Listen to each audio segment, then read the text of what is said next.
On today's episode of Bill and Frank's Guilt-Free Pleasures, we bring back our okayest guest for his 20th episode. We talk about how a midnight snack led to one of the greatest pop songs of the 90s. And we talk about how my youth group warned us about a lead singer of a certain band who had no mirrors in his house. So tease up that hair and smear some lipstick on because we're doing Friday I'm in Love by The Cure.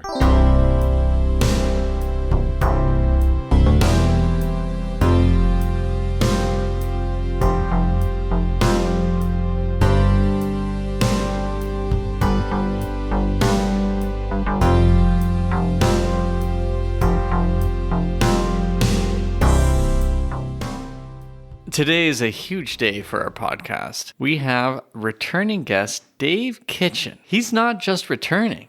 This is episode 20. And so we have graciously allowed Dave Kitch to bring in his guilt-free pleasure. Dave, you have the mic. 20 is great. It's great to be here for 20, although I do feel like 21 is when it's really going to kind of feel like home, But, I'm thrilled to be here, and we're doing Friday I'm in Love by The Cure.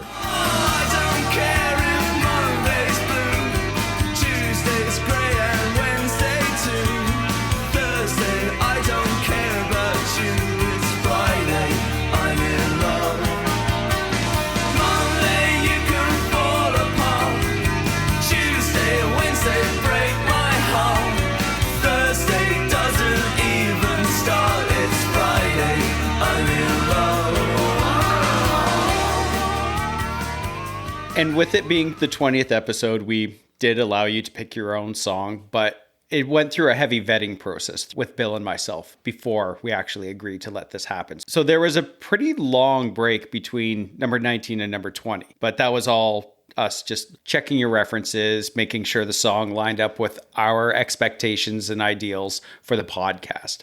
But it's squeaked in there, so we're pretty excited, I think. I was surprised by the amount of paperwork I had to fill out.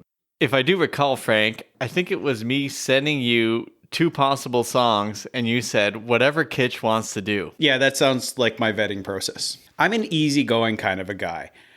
I just go easy. Okay.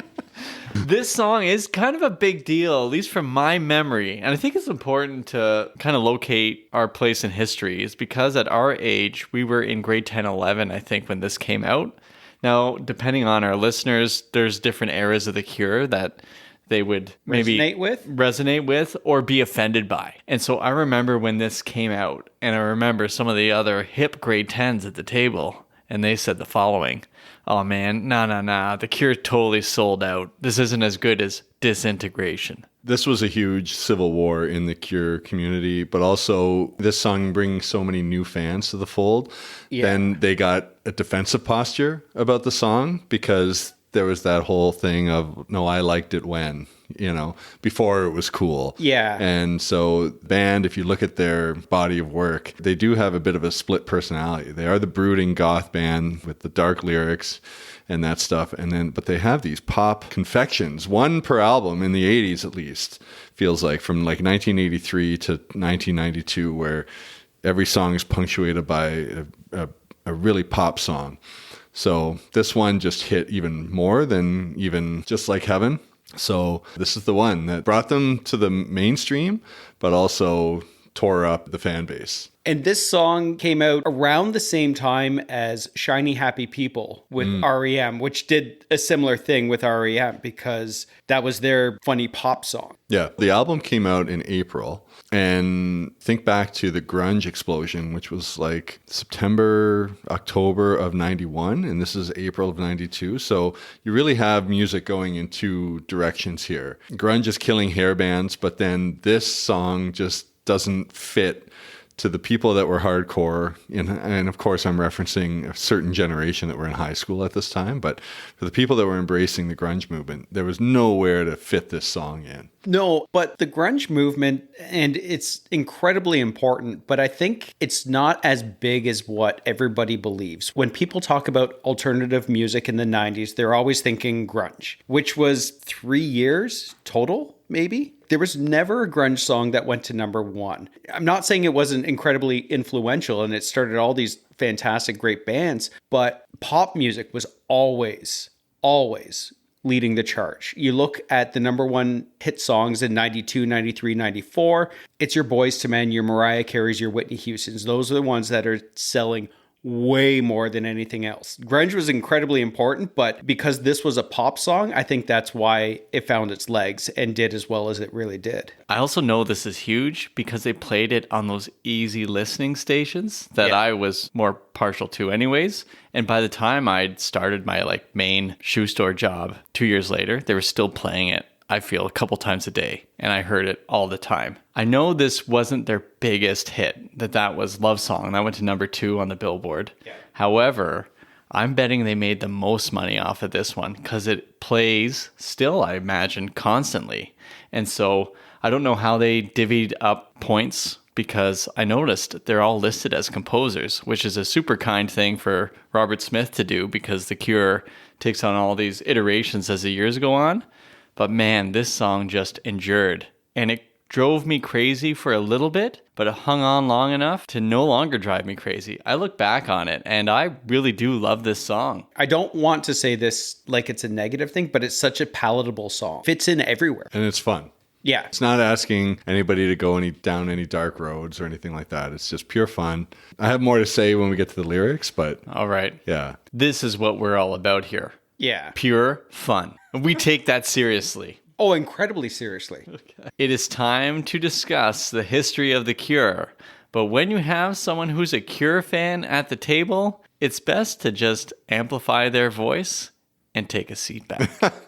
Are we talking about the song or do you want the whole Let me just rundown? stop you there, Dave. I think Bill was talking about me more so than you. So I'm sorry, Frank. I know. And before we went on, you said you had done about 7 minutes of research. So I defer to that because, Wikipedia is a pretty reliable source. It was closer to 7.5. I'd round up to 8. So yeah.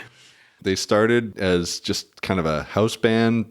I think I've seen interviews where he said he just wanted to play Hendrix songs. I think for the Crow soundtrack or around that time, I think they actually did a Jimi Hendrix cover of some song. I can't remember which. So it's funny to see that in writing and then hear their early stuff because after the first album came out, they really took a turn towards moody, ethereal stuff, what people might call goth or whatever. Goth or shoegaze, right? That was kind of the precursor to that. Yeah, I think, right? Yeah, and or post-punk is what it gets called a lot too. And then for about 3 albums, they really kind of exploited that sound. And then Robert Smith had a bit of a quarter-life crisis when he was about 25. Or he said he never saw himself living past 25. And the band had kind of broken up. Their bassist had quit the band. And so Robert Smith was in this place where he didn't know if the band was going to exist or not. And then he just decided to go back in the studio by himself. And then he cut a few singles with some B-sides and put them together. Kind of played most of the instruments himself. And then it got released as a compilation album. But that's where you saw Love Cats, Let's Go to Bed. And they took this pop turn for that album. And then they kind of continued on. But every album after that, The Top comes out and Caterpillar's the single off that. Head on the Door comes out in 85, and then they've got In Between Days. Kiss Me, Kiss Me, Kiss Me comes out in 87, and they've got Just Like Heaven, and then Love Song is on Disintegration, and then Friday I'm in Love is on Wish. Wish, yeah. Especially once they got into the makeup and stuff like that. They had the aesthetic, so everybody put them in a category, but they really were kind of 2 bands, or a band that could explore 2 avenues of music. Mm-hmm. So this isn't a surprise. A lot of people see this as a huge departure, but you've got a song like Just Like Heaven. Like this is in that wheelhouse of sound. And then, but it's just that this became so popular. And like you said before, Bill, it was so enduring that it's the one we know it for. They are really interesting musically. You think about a band that could have just been the first 4 albums and they would have made their mark, right? But then that sort of popularity that comes with those other songs. But they have a jazz feel, pop feel. There's sounds in this guitar that I don't know if they give them enough credit for, because we talk about The Edge and U2 has this sound and other guitarists have this sound. Johnny Marr, he's got a sound, right, Yep. Frank? Jimi Hendrix, that guy had a sound. Yep. Slash. Yes. Eddie Van Halen. Yeah, there's all these sort of trademark sounds. And Cure had a trademark Chuck sound. Berry. Okay, this is going to go for the entire episode. I'm just going to keep hearing this.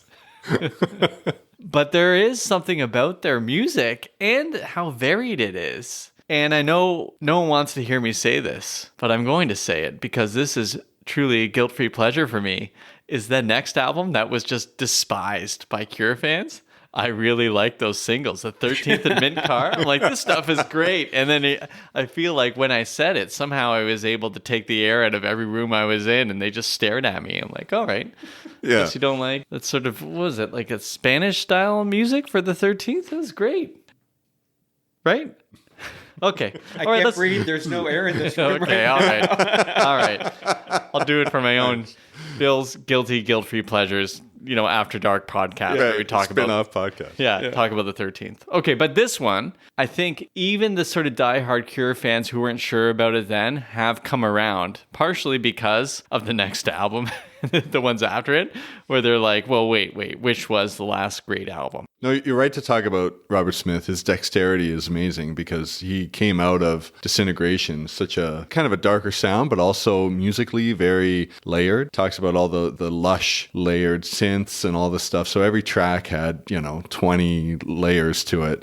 And this was a departure where he's just trying to get back to kind of 5-piece band. You hear the different guitars on Friday I'm in Love. It doesn't bring a lot to the table in terms of the depth of sound that the other albums had. Right.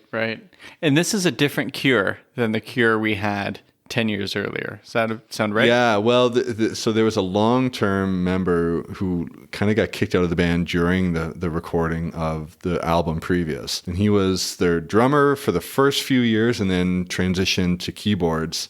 But his drinking got really bad, and it wasn't a friendly separation. No, he ended up suing the band, right? Yeah. Yeah, that was Tolhurst, right? Lawrence Tolhurst. And then, I think he tried to do some solo stuff, but it's one of those, it's like Pete Best of the Beatles, where it's just like, you were never, Yeah. you were a great guy to accompany Robert Smith's arrangements and stuff like that, but he didn't really bring much to the table. They ended up making amends, though, and he's toured with The Cure, doing concerts of their first 3 albums with them together.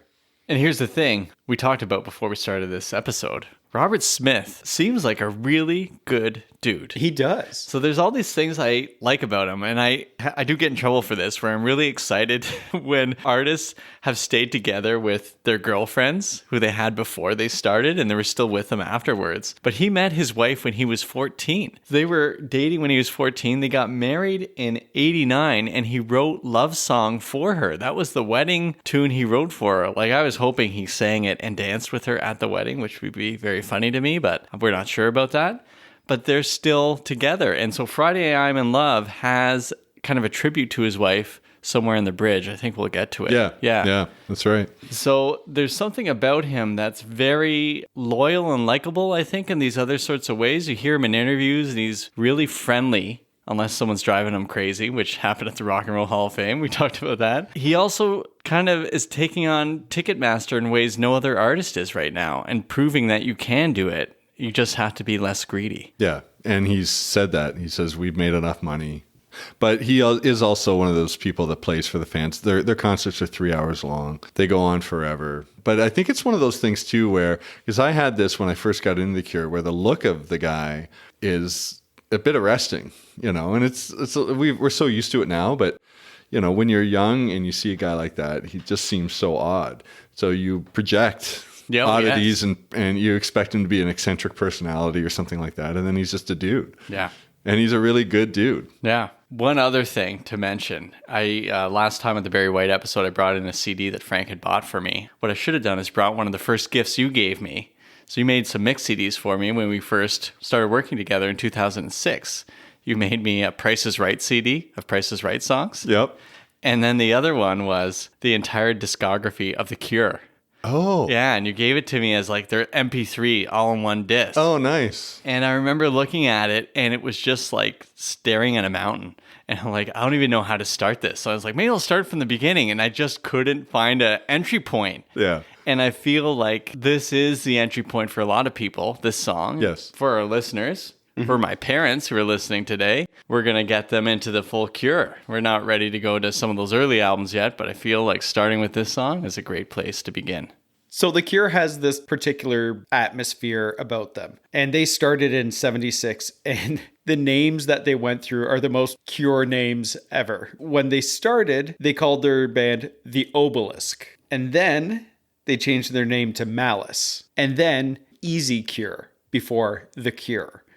But the way that they chose the name Easy Cure was a David Bowie trick where they basically cut out a bunch of words, threw them in a hat, and just picked a couple out, and it came out Easy Cure. I think they were working on some lyrics for a song, and those are two of the words in there, and they just like, yep. That's great. That's like Childish Gambino. Yeah. Or when I go on the interwebs every now and again and find out what my Wu-Tang name is. To keep them off your scent. Well, yeah, exactly. Right. Okay, now is the time for song history. They had this song, but they had it instrumentally. Am I right about this? Kind of? Dave knows better than me. It was a bit of a slower tune. Yeah. Yeah. And then the lyrics kind of popped into his head. I think he was driving. They were at the studio. And I don't know if he had left and went back or he was on his way, but he was driving and he realized there's no real love songs about days of the week. And so it kind of just popped into his head. And then he drove back to the studio. Everybody was still there. And then he kind of penned the lyrics, threw it down, and then it became what it was. And then it was like a recording trick or recording mistake almost. Yeah, it was accidental, I read. Yeah. So they had recorded it and they had some sort of mixer. I don't know the technology, but there was some sort of, they were running it through something. Let me stop you there for a sec, Dave, and bringing in the tech. Yeah, exactly. Tech stats. Yeah. According to the Songfacts webpage, anyways, it was originally recorded in the key of D, but Smith accidentally sped it up a quarter tone, which gave it a brighter sound. So that made it a C in 3/4. Sounded like it came out of a sitar. Yeah, exactly. He said, I was playing with the vari-speed pitch control, for those people who don't know the lingo, like myself, and forgot to turn it off. And the whole feel of the song changed because of that. But apparently when they play it in concert now, they play it in the original key and tone or whatever it is. I've lost all my credibility because I didn't say the right things here. But they play it the way it was originally written, not the accidental way that it was recorded. I'd be really curious to hear the two side by side to see what the difference is. Yeah. 'Cause apparently it's enough that they, in the studio, were like, no, we got to go down this road. But yeah, I don't know. I know Bruce Springsteen's Hungry Heart was also sped up. Oh, okay. So when you hear it, it's not the same as if he were to play it live. It's a different feel. Actually, all of the Chipmunks albums, that's all sped up too. It's tricky. I mean, one is to get those chipmunks in there and singing, but then to speed them up. I think if you slow it down, it's just Robert Smith. Yeah, that's true. This image of Robert Smith dressed like Alvin, the red shirt, big A on the it. big A.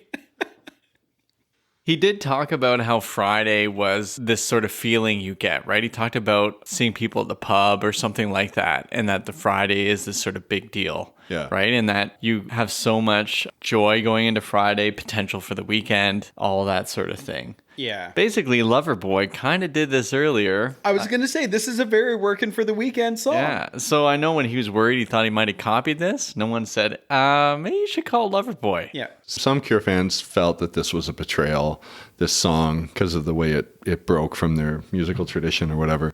But I think the bigger betrayal is that Robert Smith pretends to know what a weekend is. This gloomed out rocker that hasn't gotten up before noon in 40 years. All of a sudden, like, no, we got to compartmentalize the week. It's like the grandmother from Downton Abbey. He doesn't know what a weekend is. I was just reading this Washington Post article that I got from 92 when Wish came out, and just to hear him talk about his life is so funny to me. I just want to mention this part where he talked about how he's changed since he was 25. He said he's not sure the old version of him would like himself, although he thinks he would like the old version of himself. And the more he spoke, the more it got confusing. About talking about meeting past selves and all this. But then he said, although he worries still about things all the time, he no longer wishes he were asleep all day. He said, I have a home by the sea now, and I wake up and I actually want to get up and go look at the sea. It's a feeling that's quite alien to me. I've never wanted to get up in my entire life until the past 2 years. Maybe it's tied into the notion that I'm running out of time. I used to think I wasn't wasting time when I was in bed, but now I do. He's obsessed with death in this way. It comes up in his career over and over again. And that album was 33 years ago. Right. So I was going to say that's a very old 32-year-old Robert Smith talking about running out of time. Yeah. Through the Exponent 5, you got so much more time ahead. There's an Alan Cross interview, or he did his podcast, The Ongoing History of New Music, and he talked about meeting Robert Smith. We don't talk about other podcasts. Oh, sorry. That's right. Yeah. In terrestrial radio. But he told a story where it was kind of set up through the publicists, his people called Alan Cross's people. And they said, you got to go meet him, and he'll meet you at 12:30. And he's like, okay, like 12:30 in the afternoon? No, 12:30 at night. And it was his apartment, but it was almost like the way Charlie Murphy describes meeting Prince, like those Dave Chappelle episodes where it was like this apartment, this kind of like dimly lit apartment. It wasn't gloomy, like it wasn't candles. It wasn't gothy. I had pictures of just candles everywhere. No, it wasn't like that, but it was just like this thing, and then he goes in, but he's making like a sandwich. And it's just like wearing his Alvin and the Chipmunk shirt. Exactly. It's so great to see Robert Smith eat in the middle of the night. That's right. Yeah. But it was just like in Alan Cross's there, it's like, okay, I guess we're getting started. Like most people are winding down, but this is just the beginning for Robert Smith. I don't know if this is just a product of maybe the youth group I was in the 90s. We were really worried about a lot of things. And I think Robert Smith definitely came up. And they said, he doesn't have any mirrors in his house. So we can't see his face. Yeah, so I don't know where it came. Must have come from our high school. Oh, probably, yeah. So the guy that puts more time into his appearance than any other rock star doesn't have a mirror in his apartment. He's really good at the eyeshadow, but the lipstick he always messes up. Yeah, he's an interesting cat, Robert Smith. Love cat, maybe? I was going to say he makes a lot of cat sounds in his songs, too. Yeah. Yeah. It's funny, Bill, because I have a story of my friend Lauren, who was leading a youth group at the time. And they were driving somewhere. She's in the van with all these high school kids. And there was a pair that were dating. And this song came on the radio. And the high school boy who's dating this other high school girl looks over at her. He's like, you know what? This song is right. It's Friday. And I am in love. Oh, that's awful. That's the worst thing ever. I think Lauren threw up in her mouth. I You said that in front of other people? Yeah, it's a guy. Oh. There's a van full of people. Oh. And he's a teenager? Yeah. Aw. I know. You know what? I don't think I like this song anymore. You have to love this song. Oh, man. Okay. It's awful. With the writing of the song, he was so paranoid that he had stolen the chord progression from another song. And he was calling people up and just bringing it to all sorts of people saying, have you heard this before? This must be stolen. Like, this is too good that no one else has come up with it yet. How am I the guy that figured this out? And he's just suffering from imposter syndrome because he's like, there's no way I did this. Like, someone else must have. I must have stolen this from someone. And this is the reason why I love Robert Smith. He speaks to me because I suffer from massive imposter syndrome. I think Robert Smith and I might be the same person. Oh, that explains the lipstick you're wearing. Well, yeah. There is no other Frank Pearson out there. Well, except for your dad and your grandfather. Yeah, and my great-grandfather. And your great-grandfather. But outside of that, there's no other Frank Pearson who's pulling off the amazing things you do. Now you say something nice about me. You look a lot like Josh Groban. So, I mean, that's something. Remember he was a thing? Oh, gee. Oh, that's the Frank we know. That's the Frank we know so well. Oh, that's the real Frank. No fooling around, no faking. No, Bill, you are always very well prepared and have a vision for this podcast, unlike myself. So that's good. Not like that dead weight Dave Kitchen that's been on 20 times. By the way, your green room needs some work, okay? I mean, the story of him thinking someone else wrote this, isn't that similar to Paul McCartney when he wrote Yesterday? Is that true? Or did Paul McCartney always know that he wrote Yesterday? I remember there was a story of one of his songs where he was very nervous about it. Right. Yeah. I think we've kind of exhausted the writing of the song, right? There's no controversy. There's no real scandalous story or anything like that. It's not really inspired by, except for the reference to his wife later on. There's not really any deeper stuff. Well, there's the reference to his wife, but the opening line, and this is my amazing segue into talking about the lyrics, is not the opening line a call out to New Order's Blue Monday? I don't know. That is a band that they have kind of bouncing off of throughout their career. When in 1985, they put out an album with In Between Days on it. And that song, I have the note here. Oh, Dreams Never End. There's a New Order song called Dreams Never End, and they have very similar chord progression. And it was just one of those things where the two albums, they were being recorded kind of at the same time, pre-digital age where nobody could sneak a listen unless you were in the room. That was kind of the band they got compared to a little bit in the 80s. So I don't know if that's a reference to them or not. I like to think that it is. It's kind of one of those tip of the hats. I actually heard that the original lyric was, I don't care if Monday's manic, but it didn't fit.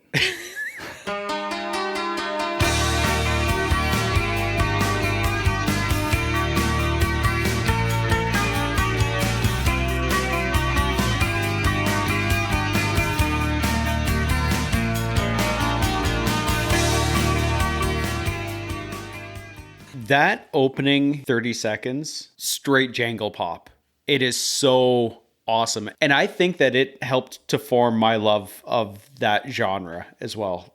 I love those kind of layered guitars. I think they're layered guitars. There's no keyboard going on there, but one of the guitars is being played to me like a keyboard. I feel like I'm hearing notes ascending and descending on that, like Jacob's Ladder, because this song is so heavenly. Do you mean like the Huey Lewis song? No, I was thinking about the Bible story, Frank. Oh, okay. Because there's a Jacob's Ladder song by Huey Lewis, isn't there? Yeah, but there's also a story. Step by step, rung by rung.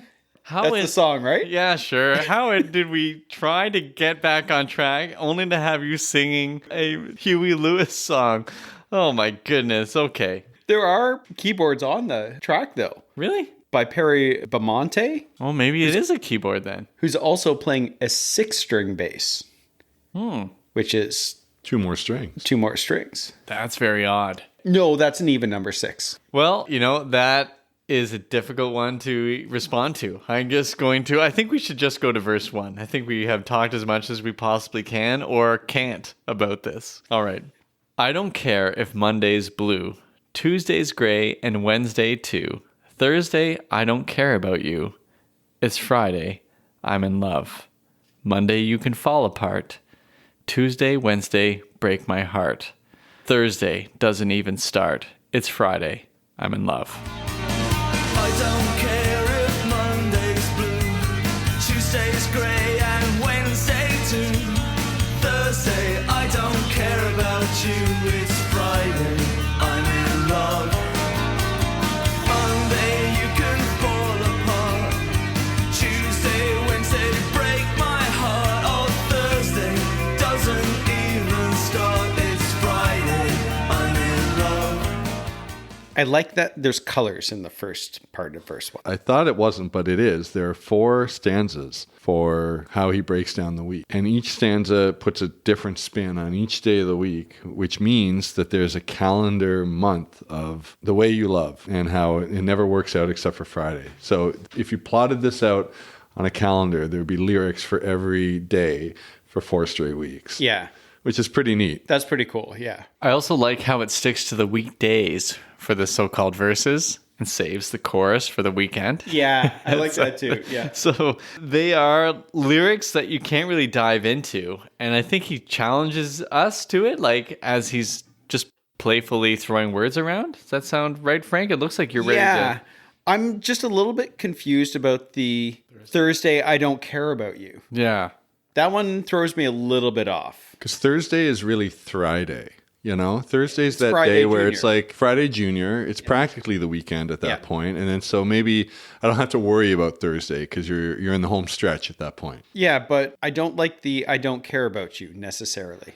This is how he's feeling towards his amour. Yeah. Yeah. I don't like that. Does he only love her on Fridays? It's his girl Friday. Yeah. Oh, yeah. Or maybe it's just he can exercise his feelings more on the weekend because he's not constrained. You know how It's a Robert Smith is business. burdened by the Monday to Friday grind. Yeah, So waking he's- up at noon by the seaside.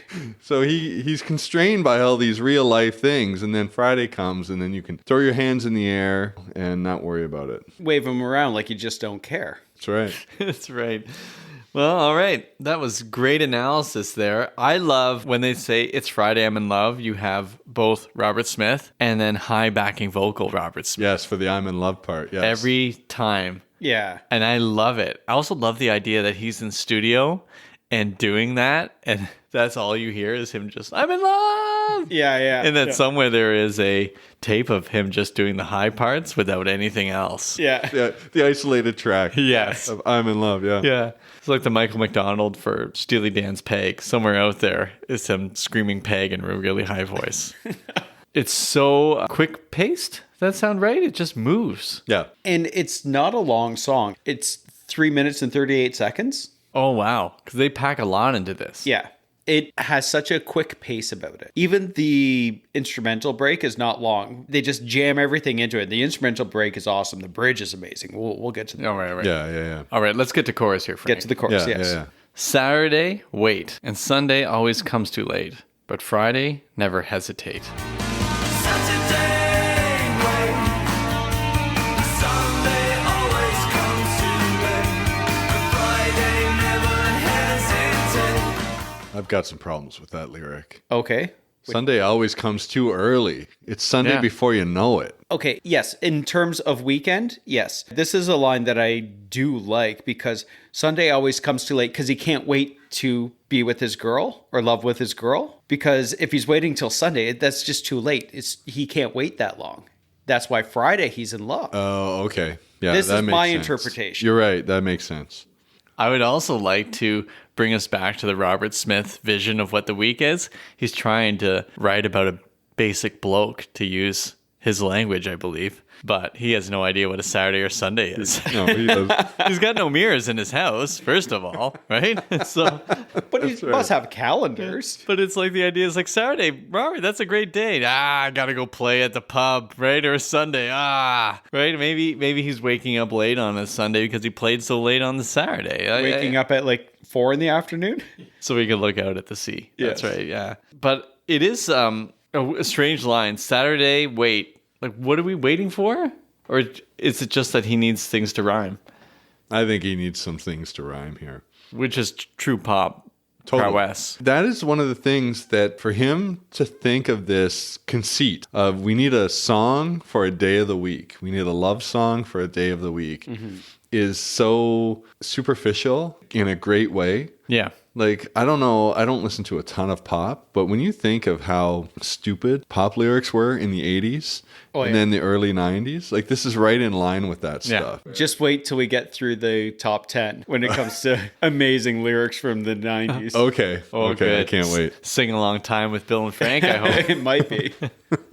All right, so we go to verse 2 here. We're going to get some new colors. I don't care if Monday's black. Tuesday, Wednesday, heart attack. Thursday, never looking back.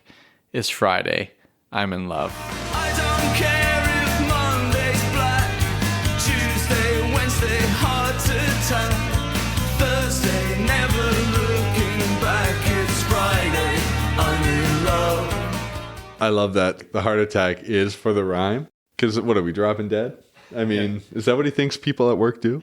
You know, so it's so for the rhyme and it works and it's so singable when you're singing along. But when you actually look at it, it's so ridiculous. What I'm wondering about this, though, is it's Friday when he's in love. So Friday's the time when he gets with his best girl, is my guess, correct? Yes. So maybe there's a gloominess about Monday. Obviously, Monday's always gloomy. Like, I'm not looking forward to going to work tomorrow. No. Yeah, Mondays are just awful. Yeah. But Tuesday, Wednesday, heart attack. Is that kind of, he can't wait? Like, it's just heart palpitations the whole time. There's an anticipation of just waiting for that weekend or waiting for that Friday where he can see his best girl. Yeah. And then Thursday, never looking back. So he knows Friday's on the horizon. He doesn't want to be he's reminded. not looking back. He's looking forward, right? True. Right. He doesn't want to be reminded of the heart attack. He just- No, exactly. Or the week before when he didn't care about her on the Thursday. Yeah. Yeah. Does that make any sense? Oh, it makes total sense. Okay. And it also can be total nonsense, the lyrics, because it's so fun to hear. And I can imagine being in concert and just being so happy to hear these lyrics and to be laughing along with them. And I think there is a story, and not just I think, there's a story of him playing this in 92, and he broke down laughing, and he said it was like the Elvis Presley nervous laughter, because Elvis Presley had that in the 70s where he suddenly broke out laughing during one of his songs, but he broke out laughing while he was singing this song because he couldn't believe these people were so happy listening to this, and he's the Cure, right? Yeah. So there's all these things going on, which makes it so joyful. Yeah. The instrumental here is just, I mean, I've used the term before, but joyful is the sound I'm hearing. Yeah. Yeah. Yeah. Plucky guitars. There's something about it that's just so light and fresh. Yeah. Yeah. It is a really joyful sounding song.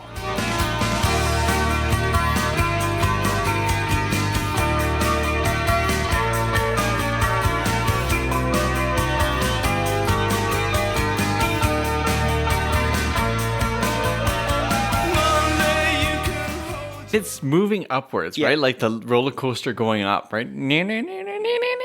Just like that, right? Exactly I like think I that. nailed it. Oh, yeah. But you can hear it because when they launch into verse 3, Robert Smith does that with his voice. It's kind of a ascension. Monday, you can hold your head. Like it's just, it ramps up at that point. Frank, don't just stop there. I need you to do the full verse. Oh please. my goodness. That was great. It was okay. It was Okay. not- Give us some more okay then. Monday, you can hold your head. Tuesday, Wednesday, stay in bed. Or Thursday, watch the walls instead. It's Friday, I'm in love. Nice. There we go. Came in at the end. You were just waiting for that. Yeah. I don't feel I really nailed it, but we won't isolate my track. Monday you can hold your head. Tuesday, Wednesday, stay in bed. On Thursday, watch the walls instead. It's Friday, I'm in love. I have a little mini theory about this last of the 4 original stanzas. Monday, you can hold your head. Tuesday, Wednesday, stay in bed. Or Thursday, watch the walls instead. It's Friday, I'm in love. This, to me, reminds me of like the Yellow Wallpaper. You remember that short story where the woman's trapped in her house, her husband won't let her out? So it says you can hold your head, which means you can barely get through the day. Just keep your head up. But then Tuesday, Wednesday, stay in bed. Thursday, watch the walls instead. It's Friday, I'm in love. That imagery is like a somebody in a mental institution, Yes. you know? And is then in that case, I'm just riffing here. This is my little mini conspiracy theory that I don't actually believe, but just for funsies. Is he like imagining this whole relationship? Oh. You know, is he trapped? I think this character is a lot like the protagonist in their song from the earlier 80s, Charlotte Sometimes. Somebody's trapped in like a mental institution. And there it is, the typical Cure fan, who you brought us in to talk about Friday I'm in Love, but you just really wanted to talk about the early stuff. This is a ruse. The whole thing. We've been played, Frank. Have we been bamboozled? We have been. Because you guys aren't really fans. And you need to know. Listen, you gave me so many albums. I didn't know where to begin. Always begin a disintegration. Can I make a confession here? Yeah. This is the only Cure song that I know. That's not true. You know Just Like Heaven. Only because of the Reese Witherspoon movie, yeah. You know Mint Car. We sang along to it. Oh, man. You know, their Blood Flowers release from 2000 often gets overlooked as well. I know you really want to talk about early Cure and how this is a made-up relationship, perhaps, but I think that imagery there is the rest of the week is just driving him crazy because he just can't wait for Friday. That's the happy poppy version of it, not the real Cure fan You're right. version of it. And that is the way it is. Yeah. Yeah, for sure. But let a Cure fan indulge himself. Yeah. As they always do. So we hit the chorus. Yeah. But I really want to get to this. This bridge. This bridge is awesome. It's one of my all-time favorite bridges of pop songs. Yeah. All right, I'm going to read this out. It is a mouthful. Dressed up to the eyes, it's a wonderful surprise to see your shoes and your spirits rise. Throw out your frown and just smile at the sound. As sleek as a shriek spinning round and round. Always take a big bite. It's such a gorgeous sight to see you eat in the middle of the night. You can never get enough of this stuff. It's Friday, I'm in love. And at that, it's Friday, I'm in love. It's a proclamation. I love proclamations in songs. Yes, and that's it. The bridge isn't really a bridge in terms of it's taking you over from one place to the other. It's actually taking you up to another level. I don't want to quote another song, but it is just like heaven. Yes. He brings us up there, and when he says it's Friday, I'm in love, you were soaring.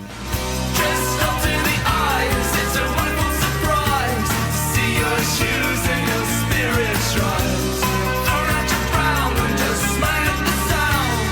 Seek as a sheep spinning round and round. Always take a big bite, it's such a gorgeous sight to see you eat in the middle of the night. You can never get enough of this stuff. It's Friday, I'm in love. I don't care if I love the imagery there. Dressed up to the eyes, it's a wonderful surprise to see your shoes and your spirits rise. So they're dressing up and they're going dancing. I love that. And this is the part where he's not just playing around with words like he did in the verses. I feel like there's something a little more interesting going on with these words. Yeah. I love the stuff he's doing in the verses because it's very funny to me. But this one has a specificity that I think is directed at his best girl. Yeah. Kitch, her name is Mary? Mary. Well, you're right about the specificity, because the stuff about taking a big bite, it's such a gorgeous sight to see you eat in the middle of the night, was taken from, I guess he came into the kitchen one time and saw Mary eating food in the middle of the night. And it's as literal as it gets, which speaks, I think, to the love he has for her. Where just the little things, right? That's when you're truly in love, where the little things get you. Yeah, exactly. Throughout that bridge, though, the idea, it sounds like a date night because they're getting dressed up, they're going dancing, as sleek as a shriek, spinning round and round. It just sounds so wholesome and fun. What does date night look like for Robert and Mary? Does he take the lipstick off so no one recognizes him? Does he go out and is there special places they go? Or is it like a local place? Because I've heard of this where people live in small towns and the locals are so protective of them that no one's getting in, right? So they can hang out with the locals and the locals will make sure you're safe. Yeah, it's like Dolly Parton. Right. In Pigeon Forge. Right. I think we're kind of treading on our own Hallmark movie where Robert Smith and Mary are protected. The Hallmark movie's already been made with Mark Ruffalo and Reese Witherspoon. Mine's a bit more like Straw Dogs. What happened in that house by the lake? Oh, yeah. There's a line that works really well that shouldn't work well when you read it on paper, but it's you can never get enough of this stuff. But it works. It does. You can never get enough of this stuff. It feels like the enough isn't repeated, even though it is. It's two different versions of enough. I think it's what you said earlier. It's the whole thing is building to something, and then that's the crescendo of it all. It takes you to this place, so the lyrics don't matter as much. I love it. I love that the fans don't know what to do with a happy Robert Smith, who's happily married now 3 years. But it's not 3 years, because he met her when he was 14. They are truly soulmates. It's amazing. Yeah. I love this. Yeah. I can't get enough of this stuff, guys. We get back to some repeats here, but I did want to mention one thing that we get. We get the yelp in the background. Yeah. I call it his love cat, which is going to come out later, but we get the whip. Sorry, what was that?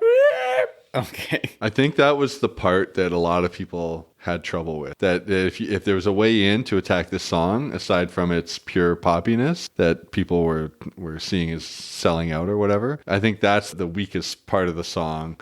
Not for me necessarily, but just for when you're hearing that on first go, and then you get to that end, and it's like, okay, now what's happening? But I think it's because people don't know what to do with a happy Robert Smith. It's so unfair. Yeah. Even I though, know, right? You know, they need their hero to have a sad ending, right? Yeah. It's like, why is he still here? He shouldn't be. He's our sad person from the pornography album or whatever. It's like, no, he got out of that forest. It's Friday. Yeah. He's in love.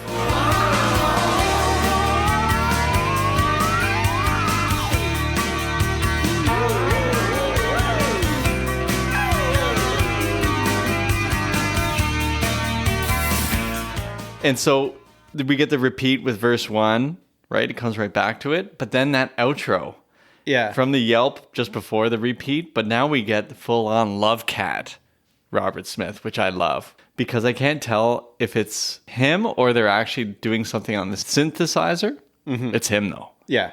I love it. The do, right? Yeah, like but that. even before that. there's Oh, the yeah. yip, yip, yip. Oh, yeah, Oh, yeah. sorry, yeah. I just went full coyote. It's that time of year around my house. I don't think he went full coyote. He went Love Cat. Yeah.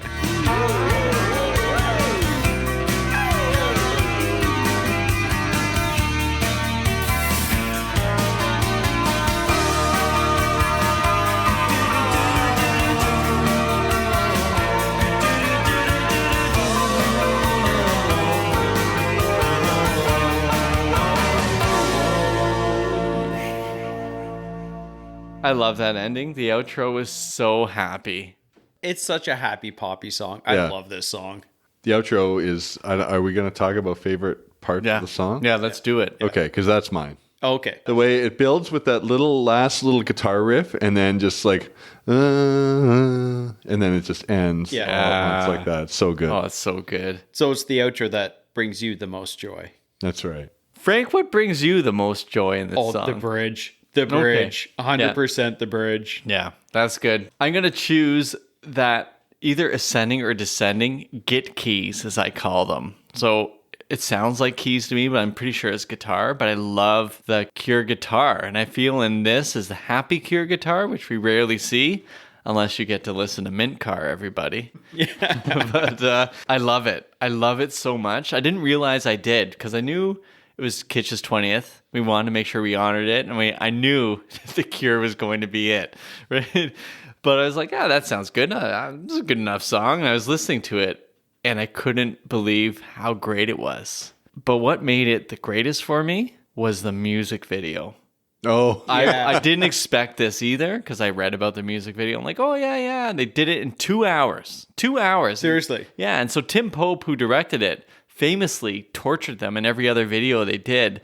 They did one for Close to Me. Where they almost died. They almost died. They drowned them. Seriously? Yeah.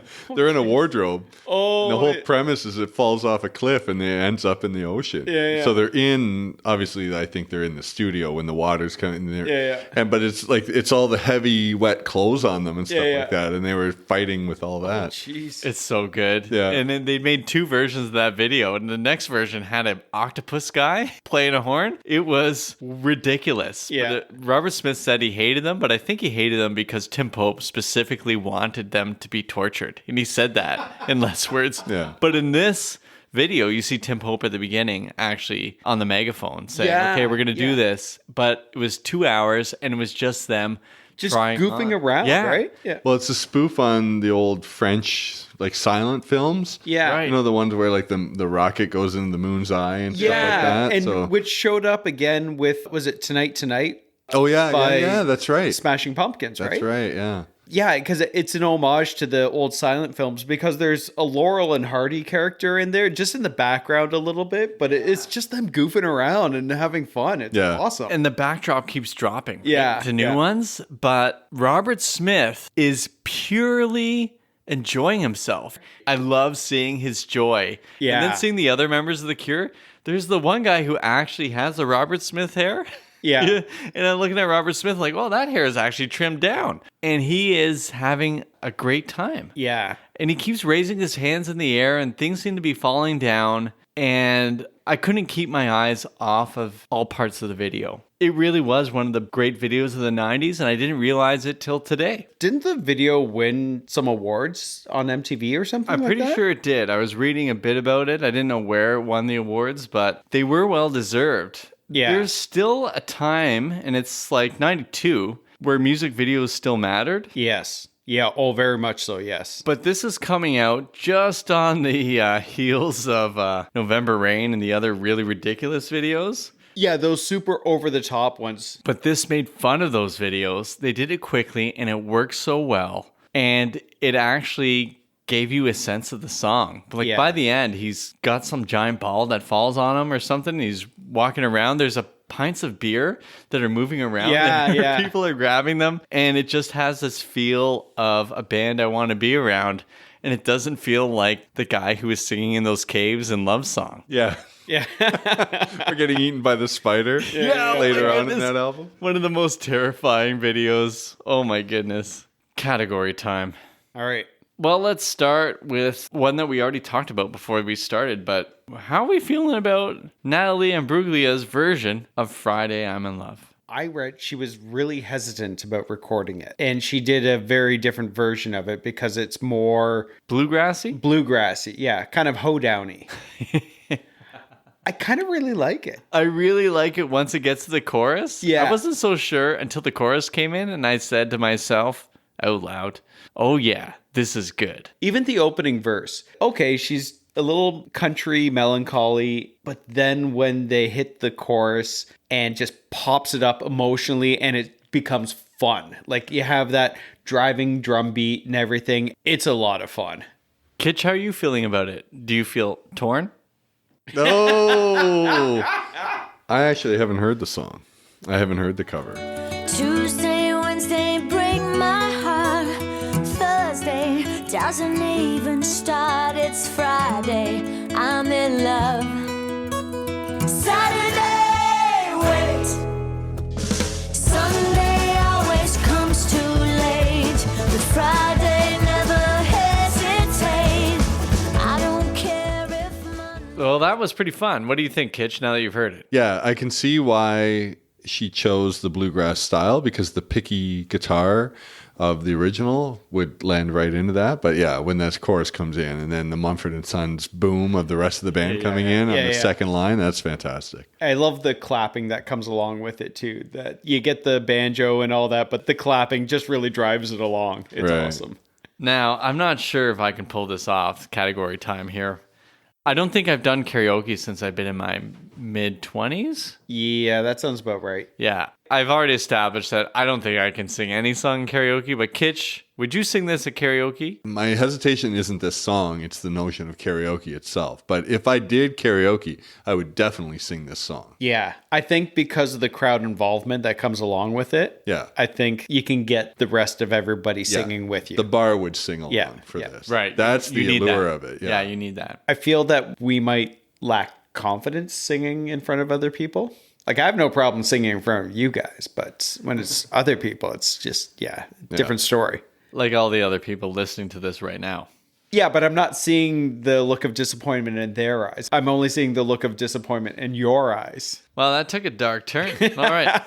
All right. We haven't done this category in a long, long time, but I would be remiss not to bring it up. Would Chris Newkirk like this song? Now, for new listeners to the podcast, Chris Newkirk was one of our music mentors in the early years. He helped us craft the episodes, gave us the confidence we needed to get through. And we said to him, don't worry, we will make sure when we get to your favorite band, we'll include you in this podcast. And we will definitely do Friday I'm in Love. That's right. So, Chris, this is for you.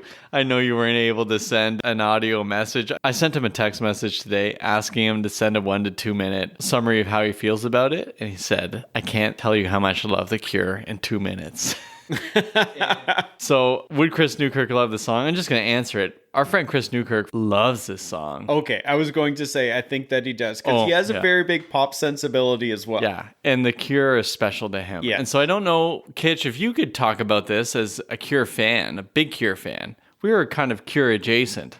I know Chris talked about hearing Just Like Heaven, I think either when he was in early university or something like that, and it totally changed his whole musical world. He talked about it as though it was like a light shining out from heaven down, and it just opened up a world of possibility. Was that similar for you? Very much. Yeah, I got in through their pop avenues and then explored because I was 16 when Wish came out. Because 89, I would have been 13, so I kind of missed The Cure when Disintegration came out. But then I went from Wish to Disintegration and loved it. And then I went from there deeper into their other stuff. It was through Friday I'm in Love and Love Song and Just Like Heaven that first hit me. And so I was lucky enough to see all aspects of the band. To me, you can't talk about The Cure if you're not talking about their pop stuff. I hate those fans who are like, no, there's really this other side. Like, no, they're both. They can do it all. And he talked about when he wrote this song, he said you can't just do gloom and doom all the time. Yeah. And I think he even said you need to like throw your hands in the air every once in a while or something like that. This is just as much part of the band as all their darker stuff. Yeah. It's a whole new world, a new fantastic point of view. Oh, I wish I knew more lyrics. I'd back you up on that. Frank, we can always count on you. Do you have a top 10 for us? Yes, and this song peaked at number 18 the week of August 8th, 1992. Okay, let's find out these 10 and we'll decide if they're worthy. So 2 days before my 15th birthday. Oh, in case boy. anyone wants to figure out when my birthday is. And we had talked about nonsensical pop lyrics in the 80s and 90s. So this top 10 is chock full of some of those amazing lyrics. Okay. Number 10, Too Funky by George Michael. Oh, you're just too funky for me. Mm-hmm. Oh, that's, I remember that video. Yeah. That was St. Catherine's own Linda Evangelista. That's right, yeah. Oh, man, okay. Number 9, Give Him Something He Can Feel by En Vogue. No, I think Cure should have been in there over on Vogue on that one. 8, Life is a Highway, Tom Cochrane. Oh, that's a great song. A Canada Day episode, possibly in order? I think so, yeah. Number 7, Just Another Day by John Cicada. Episode 1 of Bill and Frank's Guilty Episode Pleasures? number 1. Okay. Now we're getting into a couple of the nonsensical lyrics. 6, Achy Breaky Heart by Billy Ray Cyrus, Oh, my goodness. which is probably a future episode. Yeah, we got to work our way there.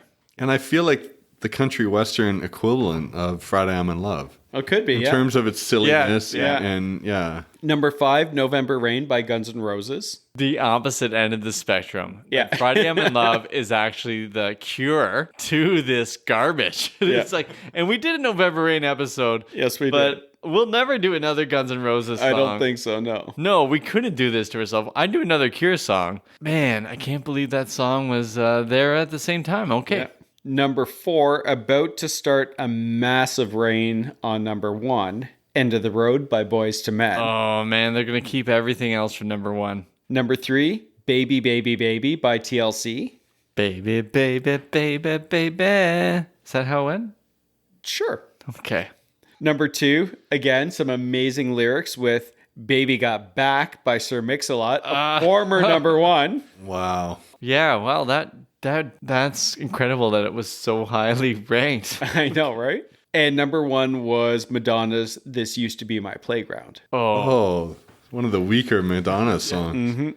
League of Their Own. League of Their Own. Yes. Yeah, Yeah. okay. That's a legacy number 1. That's not on the merits of the song. Yeah. But also important on the top 100 at the time, screaming up the charts, Toad the Wet Sprockets, All I Want, was at number 28. About to reach a peak of 28, wasn't it, Frank? I think it got up to 14. Okay. A great song. It's a fantastic song. From our top 10, some more music. Mixtape time. Yes. All right, Dave Kitchen, you are our guest, our esteemed guest, 20-time guest, which makes you almost like a 10%er, right? If you listen to 10 episodes, one should be a Dave Kitchen episode. That's right. You would think so. Yep. In the bingo big bowl where it drops down a number. Yeah. And 1 out of 10. Okay, so I'm ready for this. And my theme is songs that alienated a fan base. Oh, yes. Good. I went there. Maroon 5, I did not realize this, but Maroon 5 started as more of an alternative band, and then Moves Like Jagger came out, and then it totally shifted their direction. Right. And Yes, then they went that's more right. into pop. So I got Moves Like Jagger. My second one is Every Teardrop is a Waterfall by Coldplay. The moment where I out. personally severed ties. Same with that me. thing. I walked out. Yeah, couldn't do it. But it led to, that was the moment where they veered towards arena, where they play like 220 shows a year or whatever. Yeah. And they become this massive touring band. Alone by Heart. Oh, yeah. The moment where they went kind of right around the All I Want to Do Is Make Love to You. Yeah. That kind of era of Heart. Someone else was writing their music by then. Yeah. Oh, really? Yeah, Okay. yeah. Yeah. do love that song by heart. Oh, we're definitely doing an episode on it. Yeah. It didn't alienate us. Didn't we already made do us one? aliens? We did These Dreams. Oh yeah. Well, I didn't, but Well, you did. guys- You're on a boat in Antarctica. Yeah. Oh, yeah. Okay, then I've got Hard to Say I'm Sorry by Chicago. Oh yeah. Kind of that 80s poppy stuff versus their prog rock stuff that came first. And then, because I had to, Blue Monday by New Order. Oh, okay. Because for the Joy Division people, Yes. and then if they weren't accepting of the poppy direction that New Order went in. Yeah. And also because of the New Order and their connection with that song Dreams Never End that we talked about before. All right. Similarly, I have the same category. Oh, really? Nice. Yeah.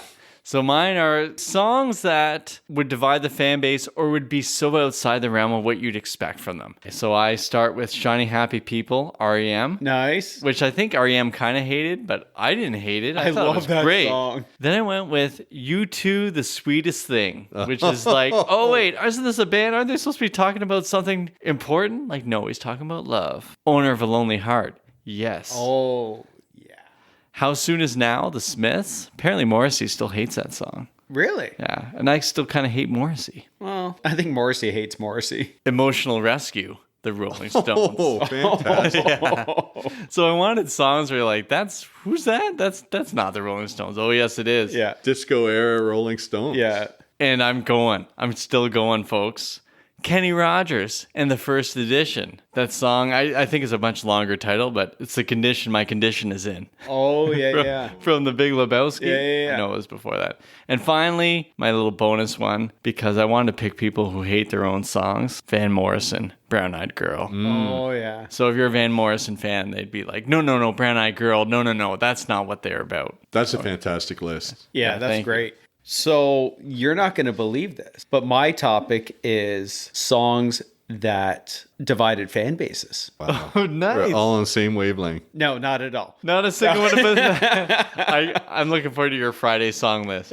Okay, so I thought initially that, okay, we'll do songs of the week. So I'm going to go through the weekdays. Nice. I thought that was a little too on the nose, so I decided to do songs with the word love in it. I'm joking. This is songs of the week. Okay, good. So we're going to start with Manic Monday by the Bangles. Nice. Sun Comes Up, It's Tuesday Morning by Cowboy Junkies, which is bonkers unbelievable. Near perfect. Waiting for Wednesday by Lisa Loeb. And then Thursday's Child by David Bowie. Obviously finishing it off with Friday, I'm in Love. Frank, if I may add to yours, the theme song from Happy Days would be really good too. Okay, throw my mixtape out. That's the new mixtape. Okay. Monday you can fall apart. Tuesday, Wednesday break my heart. Thursday doesn't even start. It's Friday, I'm in love.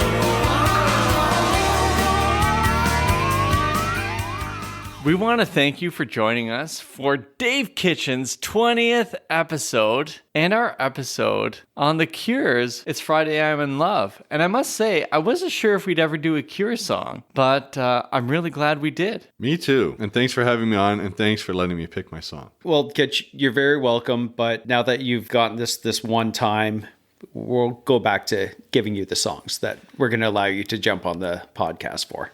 So we're going to be happy to bring you back for Hands by Jewel. And I hope as you've listened to our walk through The Cure's Friday I'm in Love, that you know that you're always welcome here at the table of Bill and Frank's Guilt-Free Pleasures. So whether you were a casual fan of The Cure or a diehard fan, we've come to recognize songs like this endure and should be celebrated. Absolutely. And we want to speak to our diehard fans who wait patiently week in, week out for new episodes to drop. And we know that Sunday may always come a bit too late, but every Friday, we hope that you're in love with Bill and Frank's Guilt-Free Pleasures.